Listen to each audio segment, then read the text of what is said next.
Good, happy Friday morning and happy TGIF, everyone. It is Friday, February 25th, 2022. I'm Riley King. Welcome to this news update right here on the Riley King Radio Network. Let's get started with your news update for this Friday. Economics predict higher gas and food prices due to Russia's invasion of Ukraine. Let's take a listen to that video from WMUR News 9. Google Career Certificates provide online training for in-demand jobs. Train for jobs in IT support, project management, data analytics, user experience design, and more. Put your skills to work with a Google Career Certificate.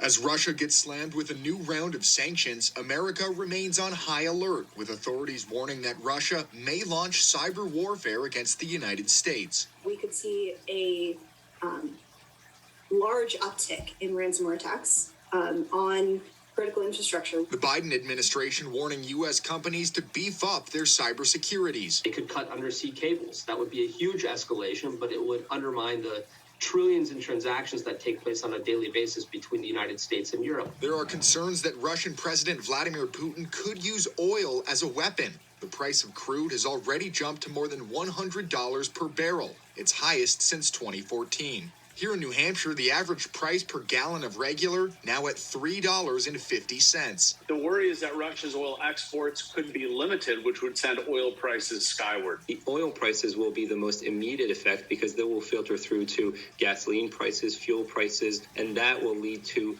a pinch essentially on consumers' pockets in an environment where we've already seen very high inflation affect consumers' ability and willingness to spend. Russia and Ukraine are also large suppliers of agricultural commodities, and economists say disruptions to those supply chains could send food prices even higher, spiking more worries about inflation, already at its highest level in nearly 40 years. Now, the Fed has indicated the first in a series of rate hikes will happen in March. It's unclear at this point what exactly those will look like, but the concern is that raising rates too aggressively could spark a recession. Live in the studio, Scott Cook, WMUR News 9. Okay, and there you go on that video and that report. Laconia crash opens gas line. Let's take a listen to that video from WMUR News 9. A car crash in Laconia kept firefighters busy this afternoon after a driver went into a duplex, ripping open a natural gas line. Take a look at this. The driver was able to walk away from the car, but it took about 2 hours before the gas could be shut off. Fire crews hosing down the roads to avoid a potential fire. We're told the building is no longer livable because of structural damage.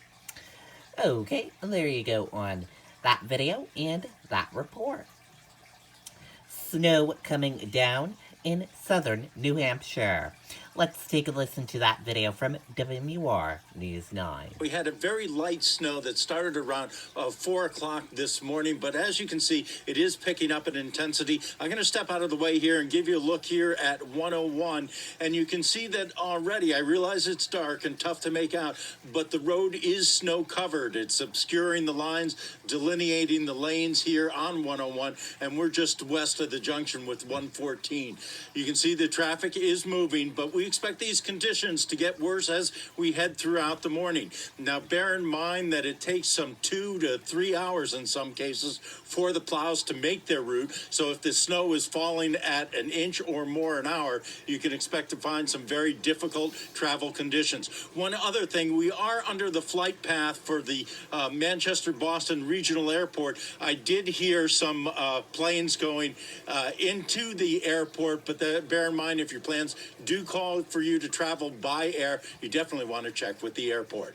Reporting live in Bedford, Ray Brewer, WMUR News 9. Yeah, it's coming down. Ray, thank you. Rockingham County is also expected to pick up 8 to 14 inches of snow today. And Tim Callery is live for us in Portsmouth this morning with a look at the scene out there. What are you seeing, Tim?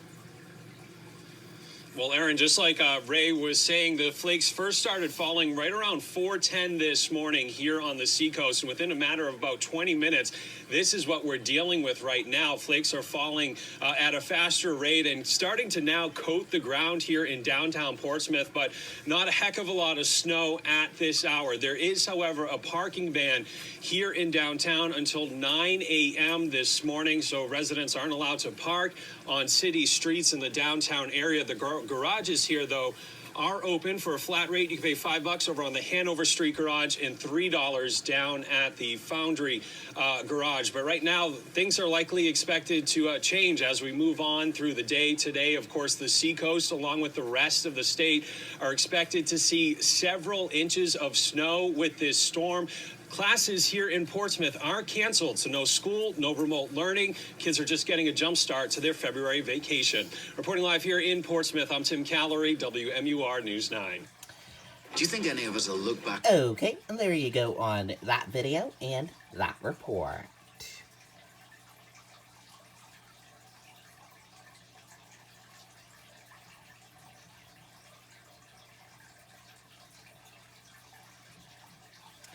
More than 1,700 protesters detained in Russia. Let's take a listen to that video from ABC News. Inside Russia today, our team witnessing protesters in the streets demonstrating against Vladimir Putin's invasion of Ukraine. Those protesters were then rounded up. James Longman reporting in from Moscow.